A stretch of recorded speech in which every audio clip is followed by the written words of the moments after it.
Pemirsa, setelah militer Iran melancarkan serangan balik ke Israel pada Sabtu lalu, pihak militer Israel Jumat dini hari kemarin melancarkan serangan balasan ke kota Isfahan, Iran. Memanasnya konflik antara Iran dan Israel ini membuat banyak pihak was-was sebab serangan balik Iran ke Israel pada Sabtu pekan lalu yang sebenarnya masih berskala kecil langsung berdampak global. Harga minyak dunia sempat naik dan nilai tukar rupiah juga tertekan.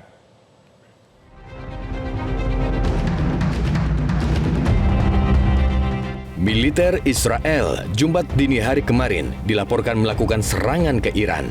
Kantor Berita Republik Islam Iran, IRNA, melaporkan terdengar ledakan di dekat kota Isfahan, Iran. Ledakan diduga terjadi akibat serangan balasan Israel atas serangan balik Iran ke Israel pada Sabtu pekan lalu. Belum ada pernyataan resmi baik dari pemerintah Iran maupun Israel terkait ledakan ini. Kota Isfahan diketahui merupakan lokasi pangkalan udara utama militer Iran serta infrastruktur terkait program nuklir Iran.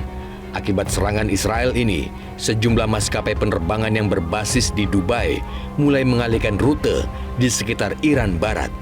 Sementara Iran mengumumkan telah menghentikan penerbangan komersial di Teheran dan seluruh wilayah Barat dan Tengah.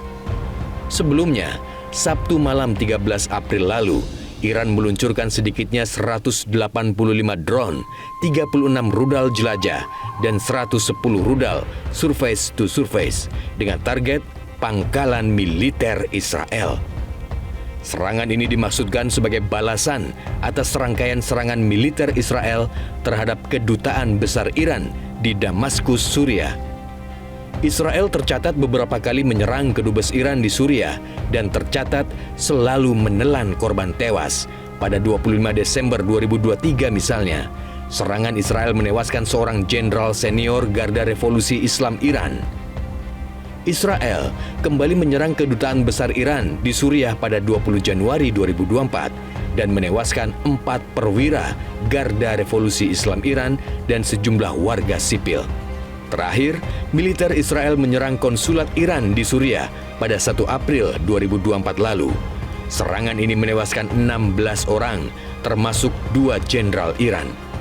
Duta Besar Iran untuk Perserikatan Bangsa-Bangsa atau PBB menyatakan bahwa serangan balasan Iran terhadap Israel pada Sabtu pekan lalu telah sesuai dengan pasal 51 Piagam PBB yang menyatakan bahwa setiap negara diperbolehkan melakukan tindakan yang diperlukan untuk mempertahankan diri dalam menghadapi ancaman.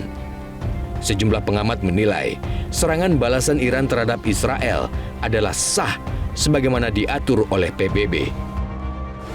Sekarang ini Iran mempunyai alasan yang kuat bahwa dia bisa melakukan serangan terhadap Israel berdasarkan pasal 51 Piagam Perserikatan Bangsa-Bangsa, di mana pasal 51 ini memberikan hak kepada negara yang mendapat serangan dari negara lain untuk melakukan pembalasan, melakukan pembalasan atas dasar hak untuk membela dirinya.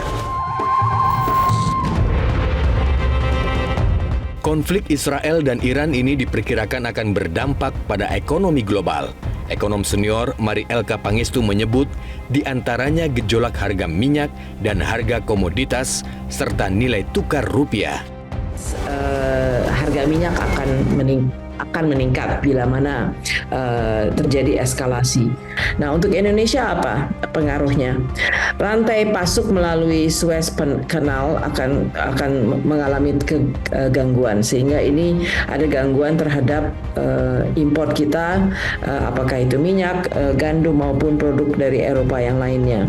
Di luar itu, gejolak harga minyak, inflasi, dan gejolak harga komoditi yang lain juga akan mempengaruhi Indonesia, dan diperkirakan rupiah yang juga sudah melemah bisa melemah lebih jauh lagi.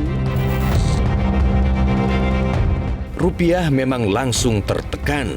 Pelemahan rupiah terjadi di tengah penguatan indeks dolar yang mencapai level tertinggi sejak November 2023. Menyikapi perkembangan di Timur Tengah Selasa lalu, Presiden Joko Widodo menggelar rapat terbatas di Istana Kepresidenan. Dalam rapat ini, harga minyak dunia dan nilai tukar rupiah terhadap dolar menjadi perhatian khusus. Dari sisi perekonomian, tentu kita melihat terjadi lonjakan harga minyak akibat serangan Israel ke kedutaan Iran di Damaskus dan juga terhadap retaliasi yang dilakukan oleh Iran. Dari segi ekonomi, Laut Merah dan Selat Hormuz itu menjadi penting, terutama karena Selat Hormuz itu 33.000 kapal minyak dan Laut Merah itu sekitar 27.000, dan peningkatan freight cost itu menjadi salah satu hal yang harus dimitigasi. Dari segi pasar keuangan, dolar indeks mengalami penguatan di tengah rilis data ekonomi Amerika yang menunjukkan penguatan.